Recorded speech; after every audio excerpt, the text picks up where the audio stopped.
मेरा नाम है सूर्य प्रकाश सिंह और मैं आज फिर एक बार YouTube पर आया हूँ आप लोगों के पास कुछ लर्निंग देने, कुछ सिखाने, कुछ अपना जो ज्ञान है उसको शेयर करने। तो दोस्तों, आज का एक टॉपिक है एनर्जी।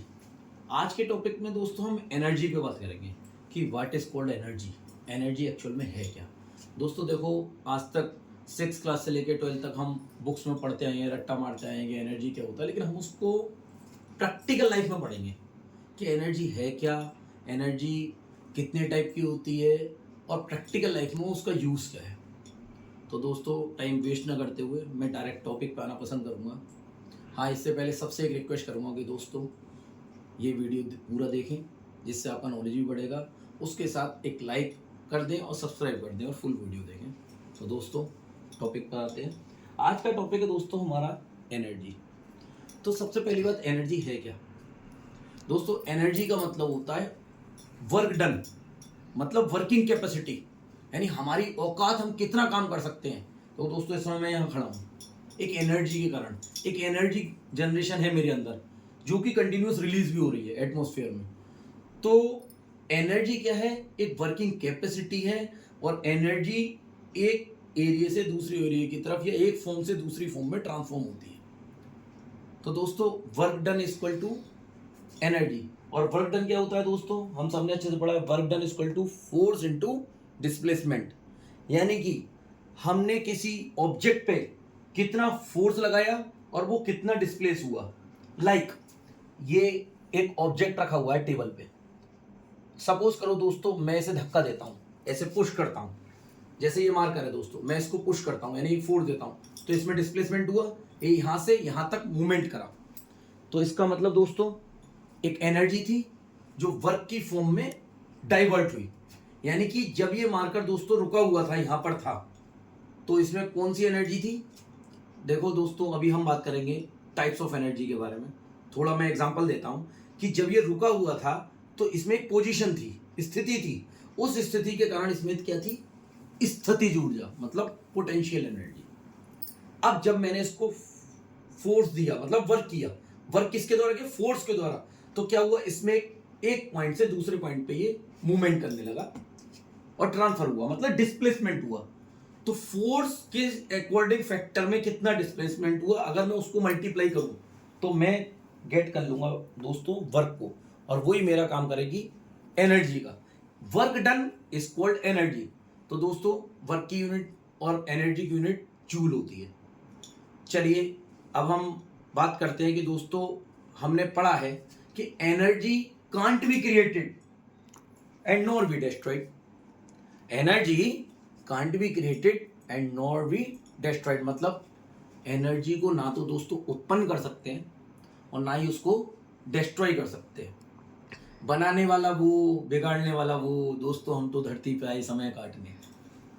देखो दोस्तों, एक बहुत अच्छा उदाहरण बताता हूँ। महाभारत आपने देखी होगी, आप सबने खूब देखा होगा दोस्तों, द्रौपदी चीरहरण। क्या हो रहा था उस दिन, एनर्जी ट्रांसफॉर्म हो रही थी दोस्तों। कभी सोचा कैसे, कई बच्चों को पढ़ाया कि द्रौपदी चीरहरण में एनर्जी का क्या यूज है। देखो दोस्तों, पूरी महाभारत में कौरव खड़े थे, पांडव खड़े थे, सब तमाशा देख रहे थे। दो द्रौपदी का चीरहरण हो रहा था। कौन कर रहा था, एक पर्सन आया, नाम था दुर्योधन। वो साड़ी खींच रहा था, खींच रहा था, खींच रहा था। क्या कर रहा था दोस्तों, अपनी एनर्जी ट्रांसफॉर्म कर रहा था और साड़ी खिंचती जा रही थी, खिंचती जा रही थी। एक एनर्जी क्रिएट हो रही थी, साड़ी खींच रही थी, लेकिन साड़ी की लेंथ कम नहीं हुई। सब जानते हैं क्यों, मेरे बताने से पहले आप सब समझ गए होंगे, क्योंकि उधर कृष्ण भगवान बैठे थे, उनके पास भी एक अलौकिक शक्ति थी। वो क्या अलौकिक शक्ति थी, एनर्जी। वो एनर्जी दे रहे थे, दे रहे थे, दे रहे थे। तो कृष्ण भगवान यहां से जितनी एनर्जी डाइवर्ट करते थे, उतनी एनर्जी वहां से एक्सेप्ट हो जाती थी। जितनी साड़ी बढ़ा रहे हैं उतनी साड़ी खींच रही है। वो दे रहे हैं, हम ले रहे हैं। ठीक है भैया, यानी कि क्या हुआ, लॉ ऑफ कंजर्वेशन यही तो है दोस्तों। एक तरफ एनर्जी लूज हो रही है, एक तरफ एनर्जी एक्सेप्ट हो रही है। जितनी एनर्जी लूज हो रही थी उतनी एनर्जी एक्सेप्ट हो रही थी, लेकिन साड़ी उतर नहीं रही थी, क्योंकि साड़ी का डिस्प्लेसमेंट जितना यहां से वहां होता था उतना वहां से वहां होता था, दोनों साइड डिस्प्लेसमेंट बराबर था। तो हमने क्या समझा दोस्तों कि एनर्जी ना क्रिएट हुई ना डिस्ट्रॉय हुई, केवल उसको ट्रांसफॉर्म हुआ। दोस्तों एनर्जी जैसे हमने पढ़ा है, दो टाइप की एनर्जी होती है। नंबर एक होती है पोटेंशियल एनर्जी, नंबर दो होती है काइनेटिक एनर्जी। वैसे तो दोस्तों there are a lot of types of energy, जैसे इलेक्ट्रिकल एनर्जी, मैकेनिकल एनर्जी, लेकिन अभी समय सीमा को देखते हुए हम दो ही टॉपिक पे बात करेंगे, एक काइनेटिक एनर्जी और एक पोटेंशियल एनर्जी। तो दोस्तों पहले हम बात करते हैं पोटेंशियल एनर्जी की। पोटेंशियल से क्या समझते हैं आप? पोटेंशियल एनर्जी से क्या समझते हैं आप? ऐसी एनर्जी जो पोजीशन के कारण हो। वर्क डन तो है तभी तो एनर्जी है। अब कौन सा वर्क डन दोस्तों? जो या तो पोजीशन के कारण हुआ हो, ड्यू टू पोजीशन, और या फिर ड्यू टू कॉन्फ़िगरेशन। तो हम दोनों एग्जांपल समझेंगे प्रैक्टिकल लाइफ में कि ड्यू टू पोजीशन कैसे क्रिएट होती है, ड्यू टू कॉन्फ़िगरेशन कैसे क्रिएट होती है। तो देखो दोस्तों, जैसा कि बात कर लेते हैं, सबने शोले फिल्म बहुत अच्छे से देखी होगी, बड़ा मजा आया होगा, बहुत अच्छी मूवी थी भाई। अमिताभ बच्चन की और धर्मेंद्र की बहुत अच्छी मूवी थी, और उसमें बड़ा अच्छा कॉमेडी सीन था एक दोस्तों, जिसमें मौसी की लड़की बसंती धर्मेंद्र जी को हमारे को पसंद आ जाती। क्या करते हैं बीरूपा जी और जयपा जी, तो भैया बीरूपा जी को आ गई बसंती पसंद, लेकिन भैया मौसी शादी करने के लिए तैयार नहीं हुई। बीरूपा जी एक दिन ले आया भैया दारू की बोतल, तो बीरूपा जी दोस्तों ये जाके मीनार पे जाके खड़े हो गए भैया, ऊपर जाके बिल्कुल डैम के ऊपर बिल्कुल ऊपर खड़े रहे, और वहां पे जाके मौसी से बोल दिए कि भैया मैं तो कूद जाऊंगा वरना बसंती का हाथ थमा दो। तो आप अब इसको हम क्रिएटिविटी में बात करेंगे, फिजिक्स की थ्योरी में बात करेंगे कि जिस समय हमारे बीरूपा जी जमीन पे थे, तो जब वो जमीन पे थे तो उस समय क्या था, वो रुके हुए थे, यानी कि यहां पर एच कितनी है दोस्तों, 0। तो वहां पर उनकी हाइट नहीं थी, एच 0 थी। एच 0 के कारण वहां पोटेंशियल एनर्जी कितनी थी, 0। लेकिन जैसे जैसे वो ऊपर चढ़ रहे थे, ऊपर चढ़ते गए, चढ़ते चढ़ते गए, चढ़ते चढ़ते हाइट कंटिन्यू दोस्तों बढ़ रही थी। जैसे जैसे हाइट इंक्रीज हो रही थी, वैसे वैसे हमारे बीरूपा जी की पोटेंशियल एनर्जी इंक्रीज हो रही थी। यहां पर आके बीरूपा जी हमारे रुक गए और बोतल ले लिए।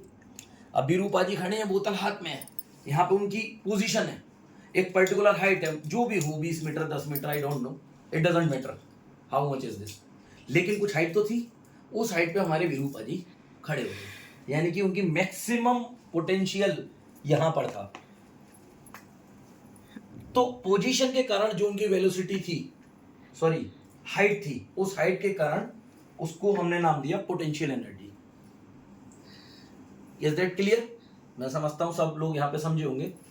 अब सेकंड हम बात करेंगे दोस्तों ड्यू टू कॉन्फ़िगरेशन। कॉन्फ़िगरेशन के लिए दोस्तों जैसे हम एक एग्जांपल ले लेते हैं, आपने पढ़ा होगा रबड़। जैसे कि दोस्तों ये मेरे हाथ में देखिए क्या है, एक रबड़ है। अभी देखिए मैंने कोई एनर्जी क्रिएट नहीं करी, ये रबड़ रुकी हुई है, देखिए मेरे हाथ मूवमेंट नहीं कर रहे, लेकिन अभी मैं अपने हाथों की एनर्जी इसको ट्रांसफर कर रहा हूँ। ये देखिए मैंने उसको पुल किया, क्या हुआ, इसका कॉन्फ़िगरेशन चेंज हो गया। ये पहले इस पोजीशन पे थी, अब यहां पर आ गई, कॉन्फ़िगरेशन चेंज हुआ, पोजीशन नहीं। I am not just asking about position, I am just asking about configuration. तो कॉन्फ़िगरेशन के कारण इसमें जो एनर्जी क्रिएट हुई, it is called potential energy. अब दोस्तों इस पोटेंशियल एनर्जी को हम वर्क के रूप में डिफाइन करेंगे। देखिए वर्क क्या होता है, सबने पढ़ा है, वर्क होता है F into D, force into displacement. और दोस्तों फोर्स क्या होता है, F equal to mg, mass into gravity. और यहाँ पे डेंसिटी क्या है, जब हमारे धर्मेंद्र भैया कहाँ से बैठे हैं, 0 से h पर बैठे हैं, तो हाइट d की जगह डिस्प्लेसमेंट कितना हाइट है, तो mgh। तो दोस्तों पोटेंशियल एनर्जी का फार्मूला आज से क्या हो गया, mgh। तो उम्मीद करता हूँ आपको कभी याद करने की जरूरत नहीं रहेगी इसका फार्मूला। चलिए सेकंड हम बात करेंगे दोस्तों काइनेटिक एनर्जी का। काइनेटिक एनर्जी क्या है, हिंदी में इसको बोलते हैं गतिज ऊर्जा, मतलब गति के कारण जो ऊर्जा क्रिएट हुई उसको गतिज ऊर्जा बोलते हैं, यानी मोशन के कारण क्रिएट हुई। अब दोस्तों जहां मोशन हुआ, ये देखिए मोशन, मोशन मतलब वेलोसिटी, जहां वेलोसिटी क्रिएट हुई वहां काइनेटिक एनर्जी क्रिएट हुई।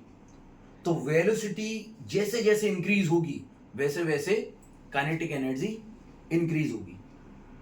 अब दोस्तों चलो विरूपाजी की बात कर लेते हैं। अब विरूपाजी के द्वारा हम सीखेंगे आज दोस्तों कि एनर्जी ट्रांसफॉर्म कैसे होती है। जैसे हमने दुर्योधन चीरहरण में देखा एनर्जी ट्रांसफॉर्म, कृष्ण भगवान दे रहे थे एनर्जी, वो एक्सेप्ट कर रहे थे एनर्जी। ऐसे ही यहां पर सीखेंगे धर्मेंद्र विरूपाजी से कि कैसे एनर्जी ट्रांसफॉर्म हो रही थी। सपोज कीजिए दोस्तों उस दिन मौसी तैयार नहीं होती तो क्या होता, दिमाग में आ रहा कुछ? अगर मौसी दोस्तों तैयार नहीं होती तो उस दिन हमारे विरूपाजी छलांग मार देते। अब हम वो एक कहानी क्रिएट कर लेते हैं कि उस दिन विरूपाजी ने छलांग लगा दी। चलिए मान लीजिए विरूपाजी यहाँ पे थे, पीई हो गई एमजीएच दोस्तों, clear? Is that clear? Height mass तो था ही उनमें, कुछ ग्रेविटी थी, तो पी बराबर एमजीएच है, पोटेंशियल एनर्जी तो उनकी एमजीएच है। अब हम बात करते हैं दोस्तों काइनेटिक एनर्जी की। मान लीजिए उन्होंने छलांग लगाई, छलांग लगाने से पहले उनकी इनिशियल वेलोसिटी कितनी थी? u बराबर 0। अब उन्होंने कूदना चालू करा तो उनमें वेलोसिटी क्रिएट हुई, स्पीड आई, और ग्रेविटेशनल फोर्स के कारण वो नीचे की तरफ खिंचने लगे, क्योंकि अर्थ का पोटेंशियल 0 होता है। और अर्थ में क्या होता है दोस्तों? अर्थ में एक बहुत बड़ी क्वालिटी होती है ग्रेविटी। ग्रेविटी के कारण वेलोसिटी और बढ़ गई और वो नीचे की तरफ आ रहे हैं, कूद रहे हैं, आ रहे हैं। ठीक है, अब कोई भी एनर्जी क्या होती है दोस्तों? Work done. K equal to work done. Work done मतलब वर्क डन कितना? F into D. F कितना हुआ दोस्तों? mg, और d मतलब हाइट h। अब दोस्तों अभी हम बात कर रहे हैं वेलोसिटी के बेस पे काइनेटिक एनर्जी। तो एनर्जी इक्वेशन हमने पढ़ी है v स्क्वायर बराबर u स्क्वायर प्लस 2gh। अब दोस्तों एट पॉइंट ए पॉइंट मतलब जहां पर वो ऊपर बैठे थे, रुके हुए थे ना हमारे विरूपाजी, तो विरूपाजी की u वैल्यू, इनिशियल वैल्यू कितनी हुई? इनिशियल वेलोसिटी 0, हमने लगाया 0, v स्क्वायर बराबर 2gh। तो दोस्तों हमने यहाँ से हाइट निकाल लिया, कितना आया? v square upon 2g। अब दोस्तों इस v स्क्वायर अपॉन 2g को मैं यहाँ लगा देता हूँ, तो k equal to mg into V square upon 2g, g से g कट गया, कितना हुआ दोस्तों? Half mv square. तो आज से फार्मूला सबको मेरे हिसाब से समझ में आ गया होगा कि काइनेटिक एनर्जी का फार्मूला होता है हाफ mv स्क्वायर। यानी कि जैसे जैसे वेलोसिटी बढ़ेगी, ये फार्मूला क्या कह रहा है वो समझिए, वेलोसिटी जैसे जैसे इंक्रीज हो रही है काइनेटिक एनर्जी वैसे वैसे इंक्रीज हो रही है। P बराबर mgh, यहां से हम क्या समझे? जैसे जैसे हाइट इंक्रीज हो रही है वैसे वैसे पोटेंशियल एनर्जी इंक्रीज हो रही है, जैसे जैसे हाइट डिक्रीज होगी वैसे वैसे पोटेंशियल एनर्जी डिक्रीज होगी। तो दोस्तों कंक्लूजन क्या निकला आप समझिए, मेन कॉन्सेप्ट तो अब आया। कॉन्सेप्ट और थीम ये थी दोस्तों कि जैसे जैसे काइनेटिक एनर्जी, जब विरूपाजी नीचे आ रहे थे तो बढ़ रही थी ना भाई, जैसे जैसे नीचे आ रहे हैं वेलोसिटी बढ़ रही है, उसके साथ में हमने भी बोला वेलोसिटी बढ़ती है काइनेटिक एनर्जी बढ़ती है, काइनेटिक एनर्जी बढ़ रही थी। लेकिन उसके अगेंस्ट में दोस्तों हाइट तो डिक्रीज हो रही थी ना। और अभी हमने क्या पढ़ा? हाइट जहां डिक्रीज हो रही थी वहां पोटेंशियल एनर्जी डिक्रीज हो रही थी। यानी कि आप समझो जैसे जैसे विरूपाजी ऊपर से नीचे आना चालू हो रहे हैं हमारी बनी बनाई कहानी में, उसमें पोटेंशियल एनर्जी दोस्तों डाउन होती जा रही है ड्यू टू हाइट क्या है, वहां पर डाउन हो रही है, हाइट डिक्रीज हो रही है दोस्तों, पोटेंशियल एनर्जी कंटिन्यूअसली डिक्रीज हो रही है। लेकिन इसके अगेंस्ट में वेलोसिटी ग्रेविटेशनल फोर्स के कारण बढ़ रही है दोस्तों। वेलोसिटी बढ़ रही है मतलब काइनेटिक एनर्जी बढ़ रही है। आपने देखा पोटेंशियल एनर्जी कंटिन्यूअसली घट रही है, उसके अगेंस्ट में काइनेटिक एनर्जी कंटिन्यूअसली बढ़ रही है। एक घट रही है, एक बढ़ रही है, एक घट रही है, एक बढ़ रही है। क्या पढ़ा था हमने? Energy can't be destroy, energy nor be created but it may be transform one form to another form। मतलब एनर्जी को ट्रांसफॉर्म किया जा सकता है लेकिन ना फिनिश किया जा सकता है ना उत्पन्न किया जा सकता है। तो दोस्तों उम्मीद करता हूं आज का टॉपिक आपको बहुत अच्छे से समझ में आया होगा।